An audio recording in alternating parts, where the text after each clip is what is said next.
ஆனா அந்த காலம் இவ்வளவு பேச்சு பேசினதுக்கு அந்த காலத்து ஆளுங்க யாராவது வந்து உங்களுக்கு வாழ்த்திட்டு போனாங்களா? இங்க இந்த காலத்து யூத்து தான் வந்து உங்களை வாழ்த்தி பாராட்டிட்டு போறாங்க பாருங்க. அப்படி பரந்த மனசுக்கு சொந்தக்காரங்க நாங்க. பூரா சொந்தக்காரங்களை அழைச்சிட்டு வந்து வச்சுட்டு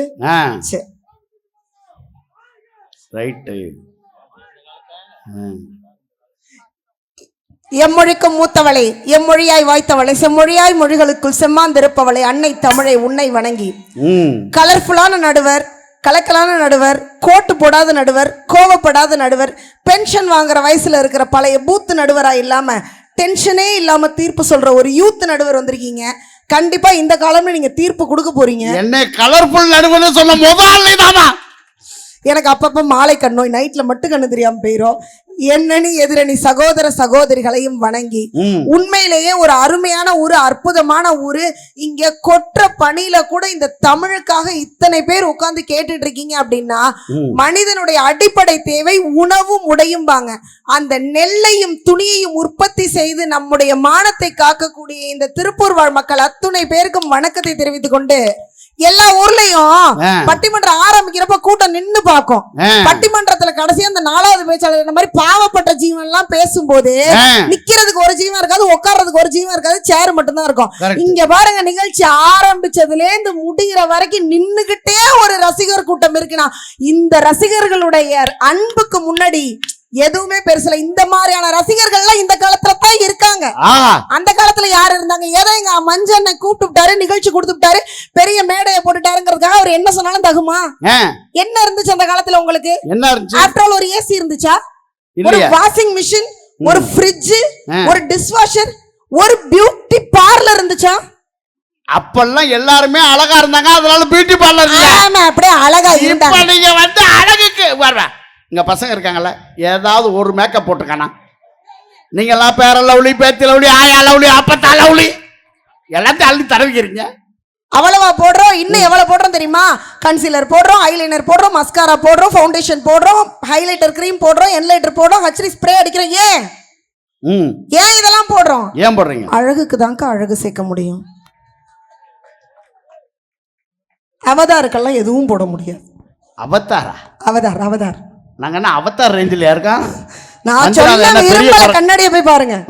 அந்த காலத்துல இருக்கிறத வச்சு பிழைச்சிங்க, நடந்தே போனீங்க, தெருவிளக்குல படிச்சீங்க, உங்களுக்கு வேற வசதி இல்ல, வாய்ப்பு இல்ல, பிழைச்சிங்க. இந்த காலத்துல நாங்க வசதியா சந்தோஷமா ஜாலியா வாழ்றோம்.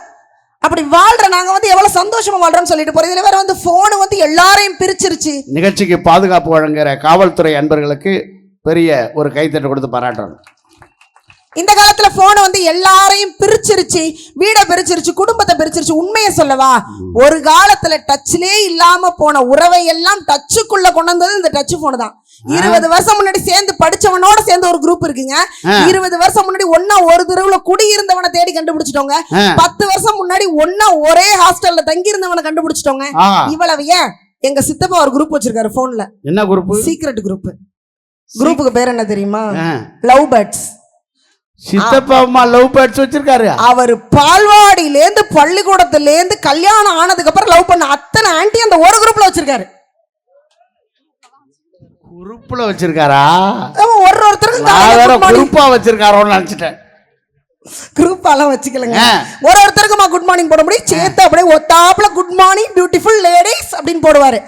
அவங்க அதை கேட்ச் பண்ணிப்பாங்க. இவ்வளவு ஏன் எனக்கெல்லாம் 8 வருஷம் என் புருஷன் என்னை காதலிச்சு கல்யாணம் பண்ணி 10 வருஷம் ஆகுது. எனக்கெல்லாம் கல்யாணம் நடந்ததுக்கு எந்த தெய்வம் காரணம்? என்ன காரணம்? உங்களுக்கு கிடைச்ச சனீஸ்வரனா இல்ல அந்த அண்ணனுக்கு கிடைச்ச சௌடேஸ்வரி அம்மனா? இல்ல, இந்த தெய்வம் காரணம். போன்ல தான் லவ் பண்ணியா? எஸ், இந்த தெய்வத்தால தான் எனக்கெல்லாம் கல்யாணம் நடந்துச்சு. எங்க அப்பா செல்லுக்கு ஒரு ராங் கால். சரி, எடுத்து பேசினேன், ரைட் ஆளு. ராங் கால் ரைட் ஆளு, சம ஃபீல். அதுக்கப்புறம் எங்க அப்பா போன்ல பேசிக்கிட்டு இருந்தா எங்க அப்பா கண்டுபிடிச்சு கனெக்ஷனை கட் பண்ணாரு. எங்க வீட்டுக்காரரு செல்போன் சர்வீஸ் கடை வச்சிருந்தாரு. சர்வீஸ்க்கு வந்த போனெல்லாம் ரிப்பேர் பண்ணி என்கிட்ட கொடுப்பாரு. நான் பேசி எங்க வீட்டுல புடுங்கி ஒரு வழியா கல்யாணம் பண்ணி கடையை மூடிட்டோம். நீங்க என்ன புடுங்குனீங்கன்னு இப்பதான் தெரியுது. கல்யாணம் பண்ணி கடையை சாத்தி லவபிளா வாழ்ந்துட்டு இருக்கணும். அதுக்காரன் இந்த செல்போனு. இவ்வளவு ஏன் எங்க மஞ்சு அண்ணன் பிக் பாஸ் வீட்டுக்குள்ள வாங்கன்னு தரன்னு விஜய் டிவி மொத்த டீம் கைய பிடிச்சி எடுத்துச்சு. ஏன் எங்க அண்ணன் போகல? ஏன் போகல? 100 நாள் பொண்டாட்டியை பார்க்காம இருக்கணும் நாங்க. எங்க அண்ணன் சரின்னாரு. 100 நாள் புள்ளைய பார்க்காம இருக்கணும். எங்க அண்ணன் சரின்னாரு. 100 நாள் போனை தொடாம இருக்கணுங்கிற ஒரே காரணத்துக்காக அதெல்லாம் முடியாது, என்னால போனை பார்க்காம இருக்க முடியாது, ஊர்ல உள்ள உரமுறை பூரா எனக்கு பட்டிமன்றம் கொடுப்பாங்க, நீ கொடுக்குற 1 கோடி வேணாம் போயான்னு சொல்லிட்டு வந்தாருன்னா அதுக்கு காண போனு. அதெல்லாம் இல்ல, வெத்தலை பாக்கு போடக்கூடாது, நாங்க முடியாதட்டா. திருப்பூர்ல பிறந்த ஒருத்தர் இன்னைக்கு உலகம் முழுக்க பிரபலமாயிருக்காருன்னா அதுக்கு காரணம் இந்த யூடியூப் சேனலு. கிராமத்து பட்டதாரி இவ்வளவு புகழுக்கு காரணம் இந்த காலத்து வளர்ச்சி. வந்து வெத்தலை பார்க்க போட்டுட்டு போய் சொல்றீங்க. நல்ல உண்மைங்க. நிகழ்ச்சி புக்காரது ஃபுல்லா இந்த யூடியூப் சேனல்ல தானே, அதையே திட்டான் பாருங்க அவன். இதுல வேற வந்து இந்த காலத்துல யாராவது நல்லது சொல்றாங்களா? அந்த காலத்துல நாங்க அப்படியே நல்லது சொன்னோம். என்ன நல்லது சொன்னீங்க? அந்த காலத்துல வீட்டுல மட்டும்தான் நல்லது சொன்னீங்க. இன்னைக்கு அப்படிலாம் இல்லைங்க. ரோட்ல போய் பாருங்க, முக்குக்கு முக்கு நல்லது பண்றவன் இருக்கான். நீங்க மட்டும் இங்க இருந்து ரோட்ல போங்க, சைடு ஸ்டாண்டை எடுக்காம போங்க, 2 கிலோமீட்டர் துரத்திட்டு வருவாங்க சார் சைடு ஸ்டாண்டை எடுங்கன்னு சொல்றதுக்கு. Very good. ஒரு பொம்பளை புள்ள ஷால் மட்டும் தொங்கட்டும், 4 கிலோமீட்டர் அந்த ஷாலையே ஃபாலோ பண்ணி வருவான் சார், ஷால் வளர்த்திக்க மாட்டேங்குன்னு சொல்ல. இவனெல்லாம் விட ஒரு நல்லவன் இருக்காங்க சார், அவன் தான் சார் ரொம்ப நல்லவன். யாரு? ஷாலு சொல்றவனா, சைடு ஸ்டாண்ட சொல்றவனா? அவெல்லாம் இல்ல. போன வேகத்துல யூட்டர்ன் அடிச்சு வந்து மாப்பிள்ள பாலத்துக்கு அடியில போலீஸ் நிக்குதுடா, இந்த பக்கம் திரும்பி போடான்னு சொல்றான் பாருங்க, சாதான் சார் ரொம்ப நல்லவன். எவ்வளவு நல்லது பண்றாங்க. இந்த மாதிரி ரொம்ப நல்லவர்கள் எங்க காலத்துல இருக்காங்க. ஒண்ணு தெரியுமா, இந்த இந்த திருப்பூர்ல ரோட்ல நாளைக்கு யார் தாய்ப்பால் குடிச்சவங்கன்னு கண்டுபிடிச்சலாம் சார். நீங்க 2 வீலர்ல போங்க, ஆர்னு அடிச்சோன்னு ஒதுக்கிட்டான்னா அவன் தாய்ப்பால் குடிச்சவன்னு அர்த்தம். கொஞ்ச நேரம் அடிங்க, என்னப்பா போடா அப்படின்னா அவன்லாம் பாக்கெட் பால் குடிச்சிருக்கான்னு அர்த்தம். இன்னும் சில பேர் அடிங்க என்ன அடிச்சாலும் நவரவே மாட்டான், அவன்லாம் எருமை பால் குடிச்சிருக்கான்னு அர்த்தம். அப்பெல்லாம் சொல்லாதீங்க. உண்மையிலே இந்த திருப்பூர் மண்ணு லட்சத்திலையும் கோடியிலையும் வரவு செலவு பண்ற மண் இல்லையா? ஒரு காலத்துல ஏதாவது ஒரு பணம் வரவு செலவுனா எங்க போகணும்? இங்க இருந்து செலான பில் பண்ணிட்டு பேங்க்ல போய் நிக்கணும். ஏன்பா ஒரு 50,000 கொடுங்க, ஒரு 5,000 எடுக்கிறதுக்கு சொல்லுங்க, பேங்குக்கு போய் நின்னுங்க, ஆதார் கார்டு கொடுங்க, ரேஷன் கார்டு கொடுங்க, பாஸ்புக் கொடுங்க, போட்டோ கொடுங்க. ஒரு 5,000 மாத்துறதுக்கு போய் நில்லுங்க, ஆதார் கார்டு கொடுங்க, பாஸ்புக் கொடுங்க, ரேஷன் கார்டு கொடுங்க, போட்டோ கொடுங்க. பேங்குக்கு போன பொண்டாட்டியை 2 மணி நேரமா காணணும், போய் நில்லுங்க, பொண்டாட்டியை காணும். அப்படி ஆதார் கார்டு கொடுங்க, ரேஷன் கார்டு கொடுங்க, பாஸ்புக் கொடுங்க, போட்டோவை கொடுங்க. இப்படி எல்லாத்துக்கும் லைன்ல நிக்க வச்சே நம்மள நோக அடிச்சது அந்த காலம். இப்பெல்லாம் அப்படி இல்ல. இப்ப என்னுடைய பேச்சை பாராட்டி நீங்க எனக்கு ஒரு 5,000 ரூபாய் ஜிபே பண்றீங்கன்னு வைங்க. நானு எஸ் 5,000 ரூபாய் எஸ் ஜிபே எஸ். மஞ்சுநாதன் முதல்ல 5 ரூபா பண்ணுவானாலும் கேளு. அண்ணனுக்கு பெரிய அமௌண்ட் இருக்கு, அவரெல்லாம் 10,000 கொடுக்குற ஆளு. டாயிங் டாயிங் பெறப்பட்ட பேடிஎம் தொகை ரூபாய் 5,000 இமிடியேட்டா வரும் அக்கவுண்ட்ல. அப்படி வரவு செலவு ட்ரெண்ட்ல போயிட்டு இருக்கு. இன்னும் இந்த காலத்துல வந்து அந்த காலத்துல நாங்க என்ன இடிச்சிங்க கம்மஞ்சோறு. கரண்ட் பில் போய் வரிசையில் தானே கட்டணும். இப்ப யாராவது கரண்ட் பில்ல வரிசையில் கட்டுறோமா? போன்ல கட்டிட்டேன். கரண்ட் பில்லே கட்டாம சோலார் பேனல் வச்சு ஈபிக்கு கரண்ட் சப்ளை பண்ற டெக்னாலஜி இந்த காலத்துல இருக்கு. பேச்சுன்னு வந்து பேசிட்டு உண்மைதானே. இப்ப யாருங்க இப்ப ட்ரெயின் டிக்கெட் வரிசையில் வாங்குறா? எல்லாம் புக் பண்றதுதான்.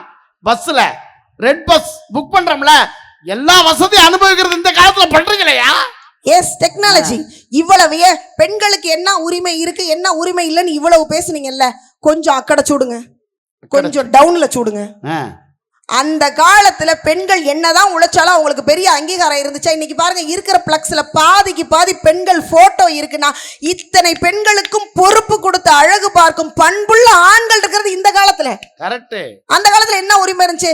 ஆஃப்டர் ஆல் புருஷனை திட்ட உரிமை இருந்துச்சா பாட்டி? அடிக்கிற உரிமை இருந்துச்சா? கிடையாது. எந்த உரிமையும் கிடையாது. இந்த காலத்துல அடிக்கிற உரிமை இருக்கு. யாருமா அடிக்கிற உரிமை கொடுத்தா உனக்கு? இல்லையா அடிக்கிற உரிமை? இப்ப ஒரு சண்டை வருதுன்னு வைங்கன்னா, வீட்டுல ஒரு கை கலப்பாவுதுன்னு வைங்களேன், எங்க வீட்டுல எல்லாம் ரத்த கலரி ஆகும், அடித்தடி சண்டை நடக்கும். அவரை நான் அடிக்க, நான் அவரை அடிக்க, அவரை நான் அடிக்க, நான் அவரை அடிக்க, அவரை நான் அடிக்க, நான் அவரை அடிக்க, மொத்தத்துல அடி வாங்கினது அவன்தால் தான். அப்சல்யூட்லி. அதுக்கப்புறம் சமாதானம் பண்ணுவாருங்க அவரு. பண்புள்ள மனுஷன். சமாதானம் பண்ண என்ன பண்ணுவார் தெரியுமா? 160 ரூபாய் செலவு பண்ணுவார். ஏன் கோட்டரைப்படுத்தி குப்புறப்படுத்துவாரா? அப்படிலாம் இல்லைங்க, அவர் ரொம்ப நல்ல பிள்ளைங்க. அவருக்கு வந்து டீ டோட்டலர், டீயை கூட குடிக்க மாட்டாரு. சரி, 100 ரூபாய்க்கு டைரி மில்க் சிலுக்கு வாங்குவாரு. சிலுக்கு வாங்குவாரா? சிலுக்கு எந்த ஊர்ல சிலுக்கு 100 ரூபாய்? சிலுக்கு இல்லைங்க, டைரி மில்க் சிலுக்கு. அம்மா, சிலுக்கு கிடைக்கணும்னா என் கிட்னி கீழே வந்துச்சுமா உனக்கு. டைரி மில்க் சிலுக்கு 100 ரூபாய்க்கு வாங்கிட்டு வந்துட்டு அவரோட சிலுக்கு நான் என்கிட்ட கொடுப்பாங்க. ஓ நீதான் அந்த சிலுக்கா? அவரோட நீ ரொம்ப பழுக்கு. அது போக மிச்சம் 60 ரூபாய்க்கு இந்த 6 அடி கூந்தலுக்கு 60 ரூபாய். படக்குன்னு திரும்பாத, பயமா இருக்கா இல்லையா? சாரி, சௌரிய வைக்க மறந்துட்டேங்கன்னா. இந்த டக்குன்னு பண்ணாத, ஒரு குருவி பறந்து போகுது. இந்த 6 அடி கூந்தலுக்கு 60 ரூபாய்க்கு பூ வாங்கிட்டு வந்து வைப்பாரு. அவர் பூவை வைக்க நான் சிரிக்க நாங்க சமாதானம் ஆகும்னா இந்த டைரி மில்க் சிலுக்கு இந்த காலத்துல இருக்கு. அந்த காலத்துல இருந்துச்சாப்பா?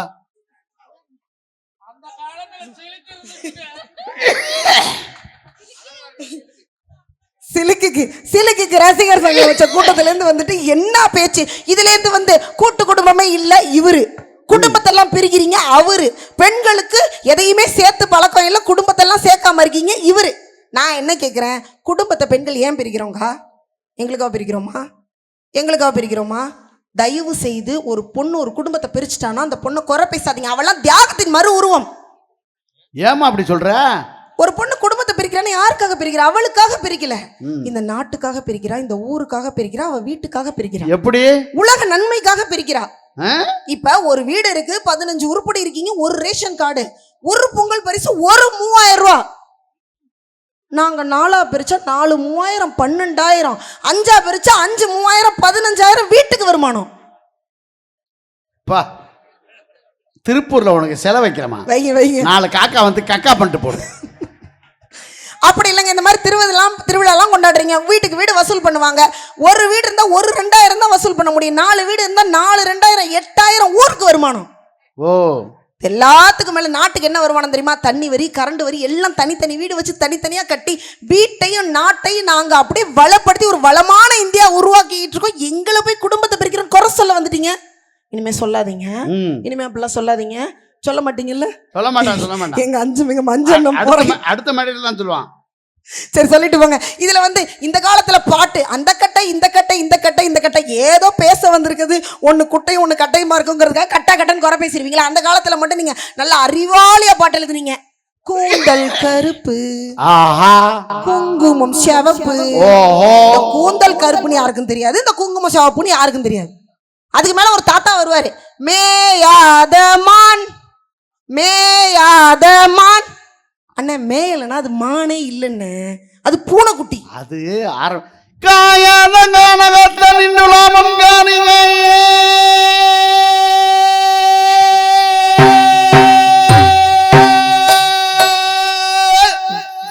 அட்டைக்குதுரா சாமி. மேயாதம்மான்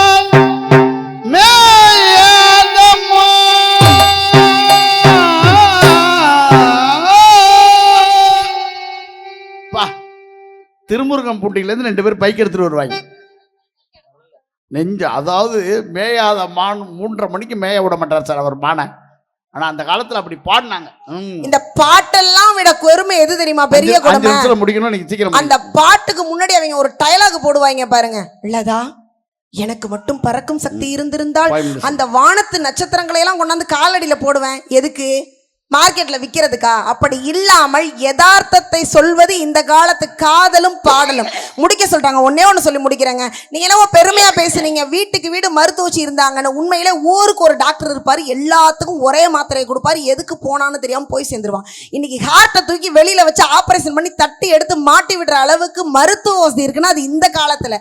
ரத்த தானம், உடல் தானம் அத்தனையும் இருக்குன்னா அது இந்த காலத்துல. எல்லாத்துக்கும் மேல இன்னைக்கு ஆண்களும் சமாளிச்சாங்க, ஆண்களும் சாதிச்சாங்க, பெண்களும் சாதிச்சாங்க. ஆனா அந்த காலத்துல சமூகம் ஒதுக்கி ஒதுக்கி ஒதுக்கி எந்த அடையாளமுமே இல்லாம வச்சிருந்த ஒரு சமுதாயம் உண்டுனா அது திருநங்கைங்கிற சமுதாயம். அப்படின்னா அந்த திருநங்கைகளுக்கு கூட சமமான வாய்ப்பை கொடுத்து படிப்பை கொடுத்து இன்னைக்கு சென்னையில பெரிய கல்லூரி லயோலா கல்லூரினா அதே லயோலா கல்லூரியில படிச்ச அதே கல்லூரியில விரிவுரையாளரா ஆங்கில துறையில ஒரு திருநங்கை இருக்காங்க, ஜென்சி அப்படின்னு சொன்னா எல்லாரும் சாதிக்கிறதுக்கான வாய்ப்புகளை கொடுப்பது இந்த காலம். இந்த காலம் தான் வாழ்வதற்கேற்ற பொன்னான காலம் என கூறி நல்ல வாய்ப்பளித்த நல்லுள்ளங்களுக்கு நன்றி பாராட்டி நம்ம அமர்கிறேன். நன்றி வணக்கம். காலமடை ஆழியிலும் மிக சிறப்பாக பேசிய வர்ணனி அவர்களுக்கு ஒரு பெரிய கைத்தட்டு கொடுத்து பாராட்டலாம். நேரத்தின் அருமை கருதி 2 விஷயம் தீர்ப்பு சொல்லிடுறேன். மிக அழகாக சொன்னாங்க. திருநங்கை பற்றி சொன்னாங்க. உண்மைங்க. நான் காலம் மாறி ஒரு காலத்தில் ஒரு நம்பர் சொல்லி ஒதுக்கப்பட்ட மனிதர்கள். ஆனால் இன்னைக்கு நாங்கள் சந்திப்பிழைகள் அல்ல சந்ததி பிழைகள்னு சொன்னான் ஒரு கவிஞன். நாங்கள் சந்திப்பிழைகள் அல்ல சந்ததி பிழைகள், காலமழை ஆழியிலும் காற்று மழை ஊழியிலும் பிறந்து மாறிப்போன மனிதர்கள் நாங்கள்னு சொன்னான். இப்போ ஒன்றே ஒன்று சொல்கிறேன், இன்னைக்கு உலகத்தில் நிறைய சாதனைகளை இந்த காலம் பண்ணியிருக்கேன் சார், இல்லைன்னு சொல்ல முடியாது. குரேஷியா ஷோபிங்கிற ஒரு பெண், இன்னைக்கு இந்தியாவுக்கும் பாகிஸ்தானுக்கும் யுத்தம் நடந்தபோது அந்த யுத்தத்தை வழிநடத்தியது குரேஷியா ஷோபிங்கிற ஒரு பெண் தான், இல்லைன்னு மறுக்க முடியாது. கிட்டத்தட்ட 8 மாத காலம் விண்வெளியில் இருந்தவர்கள் சுனிதா வில்லியம்ஸ் என்கிற ஒரு பெண் தான், மறுக்க முடியாது. சென்னையில் கண்ணகி நகரில் பிறந்த ஒரு பெண்ணு பஹ்ரைனுக்கு போய் இந்தியாவினுடைய 2வது ஒரு மிகப்பெரிய கபடி டீமில் 2வது பிளேஸில், அதாவது துணை கேப்டனாக இருந்து இந்தியாவை வெற்றி பாதைக்கு அழைத்து சென்றது கார்த்திகா என்கிற ஒரு பெண் தான், மறுக்க முடியாது. இன்னைக்கு வெற்றி பெற்றுட்டு இருக்காங்க பெண்கள், இல்லைன்னு சொல்ல முடியுமா? வாழ்க்கையில் மிகப்பெரிய வரலாற்று வெற்றியை பெற்றிருக்கிறார்கள் இன்னைக்கு பெண்களும் ஆண்கள்னு சொன்னால் அது எல்லாமே அதை பார்த்துக்குவாங்க. கொடுங்க, நீங்கள் யாரும் எந்திரிச்சு போக வேண்டாம், அப்படியே முடிச்சுட்றேன். நீங்கள் எந்திரிச்சு போனால் இன்னும் கலவரமாகவும் அப்படி தெரியாது, ஒன்றுமே அவ்வளோ, அவங்க போயிட்டாங்க, அவ்வளோதான். அப்படின்னு மிக அற்புதமான சந்தோஷமான விஷயம் அது என்ன, பெண் பிள்ளைகள் இன்றைக்கி முன்னேறி இருக்காங்க சார். படிப்பு மிகப்பெரிய காரணமாக இருக்குது. நான் இன்னும் ஓப்பனாக பச்சையாக சொல்கிறேன் சார், கணவனை விட முக்கியம் இன்னைக்கு ஒரு பெண் பிள்ளைக்கு கல்வி தான் சார், கணவனை விட முக்கியம். இன்னைக்கு அப்படிப்பட்ட பெண்களை நாம் வளர்த்து கொண்டு வரணும், அதான் மிக முக்கியமானது. இன்னைக்கு இன்னும் வளர்ச்சியை பார்த்தீங்கன்னா இன்னைக்கு சமூகம் வளர்ச்சி அடைந்திருக்கிறது. சமூகம் வளரவே இல்லை அப்படின்னு பொய் சொல்ல முடியாது. ஒரு காலத்தில் என்ன நோய் வந்ததுன்னே தெரியாமல் செத்தாங்க சார், இன்னைக்கு அப்படி கிடையாது. இன்னைக்கு என்ன நோய் வந்திருக்கு நமக்கு தெரியும். பாகிஸ்தான்லேருந்து ஒரு குழந்தை வருது சார், கண் அறுவை சிகிச்சை இந்த பெண்ணுக்கு. தாம்பரம் இந்து மிஷன் ஹாஸ்பிட்டலில் தான் அந்த குழந்தைக்கு அறுவை சிகிச்சை பண்ணுறாங்க. தாம்பரம் இந்து மிஷன் ஹாஸ்பிட்டலில் பாகிஸ்தான்லேருந்து வந்திருக்கு அந்த பிள்ளை, கண் அறுவை சிகிச்சை பண்ணுறாங்க. ராபர்ட்ங்கிற டாக்டர் தான் அறுவை சிகிச்சை பண்ணுறார். ஆனால் யோசிச்சு பாருங்க, அந்த பெண்ணிட்ட ஒரு கேள்வி கேட்குறாங்க. என்ன கேள்வி கேட்குறாங்க தெரியுமா? நீங்கள் பாகிஸ்தான்லேருந்து இந்தியாவுக்கு வந்திருக்கீங்க, இந்தியாவில் நீங்கள் என்ன, இந்தியாவோட நம்பகத்தன்மையை பற்றி நீங்கள் என்ன நினைக்கிறீங்கன்னா, ரொம்ப அழகாக அந்த குழந்தை, அந்த தாய் சொன்னா, குழந்தை முதல்ல கண்ணை திறந்து அன்னையை பார்க்கவில்லை, சென்னையை பார்த்தது. அதை விட மிக முக்கியமாக ஒரு விஷயம் சொன்னாங்க, பாகிஸ்தானிகள் இந்தியர்களுக்கு கண்ணீரை தந்திருக்கிறோம், நீங்கள் கண்களையே திருப்பி தந்திருக்கிறீர்கள்னு சொல்லி. நடந்தா இல்லையா? இந்த மண்ணில் நடந்துச்சு. அப்போ இந்த அறுவை சிகிச்சை இன்னைக்கு நடந்திருக்கே சார், வெற்றி பெற்றிருக்காங்களே. இதய மாற்று அறுவை சிகிச்சை, கண் மாற்று அறுவை சிகிச்சை எல்லாம் இன்னைக்கு சாத்தியம் தானே, அறிவியல் வளர்ந்துருக்கே, இல்லைன்னு சொல்ல முடியுமா? சமூகம் வளர்ச்சி அடைஞ்சிருக்கே, இல்லைன்னு சொல்ல முடியுமா? சார் இன்னைக்கு அன்னைக்கு நாற்று நட்ட மாதிரி தான் இன்றைக்கி நடுறீங்களா? இன்னைக்கு அறுவடை மிஷினை யூஸ் பண்ணலையா? எல்லாத்தையுமே அறிவியல் கம்ப்யூட்டர் வச்சு யூஸ் பண்ணுறது இல்லையா? அப்போ எல்லாமே நீங்கள் இன்னைக்கு அறிவியல் படி தானே பண்ணிகிட்டு இருக்கீங்க அப்படின்னு ரொம்ப அழகாக சில விஷயங்களை அவங்க சொன்னாங்க. அதுக்கு ஒரு பெரிய கைத்தட்டை கொடுத்து நம்ம பாராட்டலாம்.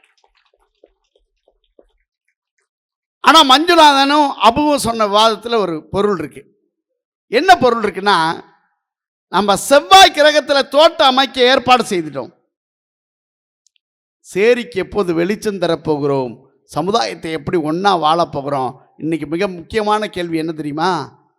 மனிதனை மனிதனாக மதிக்கிற பண்பாடு நம்மகிட்ட இருக்காங்கிறது தான் மிகப்பெரிய கேள்வி. மனிதனை மனிதனாக மதிக்கிற பண்பாடு இருக்கா? சமுதாயத்தில் எல்லாரும் ஒன்று சேர்ந்து வாழ்கிறோமா? எவ்வளோ பிரச்சனை சார். ஒரே ஒரு கேள்வி அவங்க ரொம்ப அழகாக கேட்டாங்க. என்ன கேள்வி கேட்டாங்க தெரியுமா? சார், ஒரு அப்பா பொண்ணை வளர்க்குறாரு, எந்த நம்பிக்கையில் வளர்க்குறாரு? எனக்கு பயன்படுங்கிறதுனால தான். ஒரே வரி தான் சார் சொல்கிறேன். என்ன முடித்த உடனே ஒரே ஒரு விஷயம் சொல்லிடுறேன்.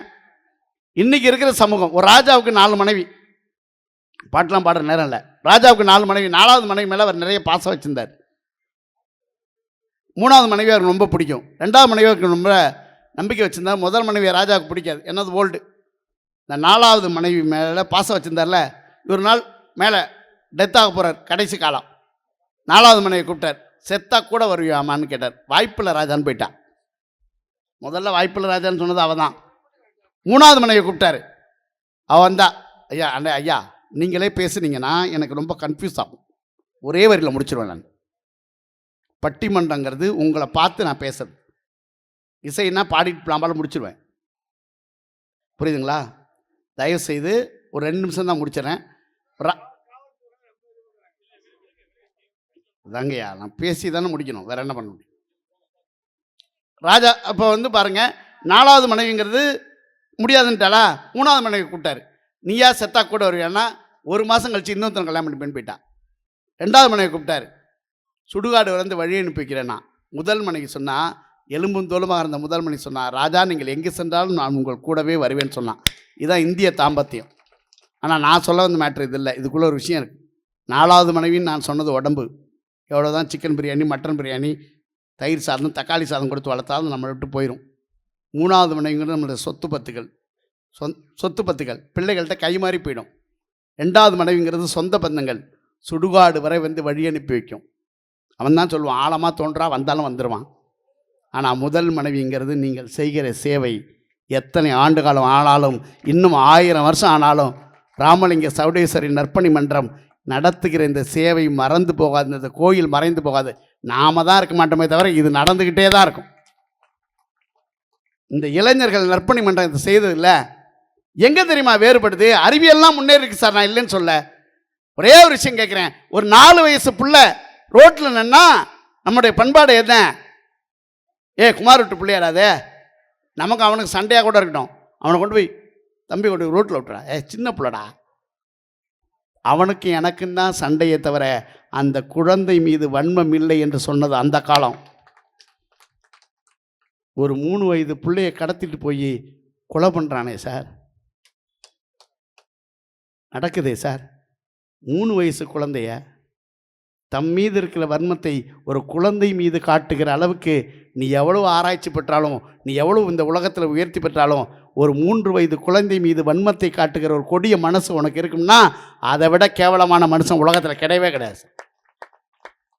அப்போது வாழ்க்கையில் வசதிகளில் வரலாறு பெற்ற, வளர்ச்சி அடைஞ்சிட்ட, ஆனால் மனசு வளர்ச்சி அடையலை என்று சொன்னால், இன்னமும் நீ அந்த இறுக்கத்தோடு இருப்பாய் என்று சொன்னால், உன்னை பெற்ற அப்பா அம்மா ரோட்டில் நிற்பாங்கன்னு சொன்னால் என்ன, அதை விட கொடூரமான விஷயம் உலகத்தில் இல்லை.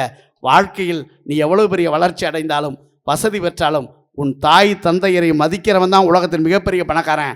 உலகத்திலே மிகப்பெரிய பணக்காரன் லட்சுமி மிட்டல் இல்லை, அரபு சுல்தான் இல்லை, பில்கேட்ஸ் இல்லை, கடைசி வரை தன் அம்மா அப்பாவோடு எவன் இருக்கானோ அவன் தான் உலகத்தின் மிகப்பெரிய பணக்காரன்.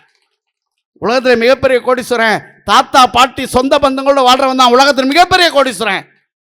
உலகத்தின் அந்த மேடையில் கிட்டத்தட்ட வேதாரண்யம் என்கிற மண்ணிலே பிறந்து கிட்டத்தட்ட 33 நாடுகளுக்கு மேல் பயணம் செய்து உலகம் முழுவதும் 8000 மேடைகளுக்கு மேல் பேசியிருக்கேன்னு சொன்னால், இன்றைக்கு நான் இந்த மேடையில் உட்கார்ந்துருப்பதற்கு என் தாயும் என் தமிழும் தான் காரணம் என்பதை மறக்காமல் இருக்கிறனால தான். எத்தனை நாடுகளுக்கு நம்ம பயணம் செஞ்சாலும் தாயும் மண்ணான வேர் மண்ணை, திருப்பூரை, இந்த மண்ணை, இந்த மக்களை மறக்காமல் வாழ்கிறது தான் மிகப்பெரிய சாதனை. அந்த சாதனையை செய்து கொண்டிருக்கிறது அந்த காலத்தில் இந்த மனிதர்களாகத்தான் இருக்கிறார்கள் என்பதனால எவ்வளோ வளர்ச்சி பெற்றாலும் மக்கள் மனநிறைவோடு வாழ்ந்தது அந்த காலமே என்று சொல்லி வாய்ப்புக்கு நன்றி சொல்லி விடைபெறுகிறேன். நன்றி, வணக்கம்.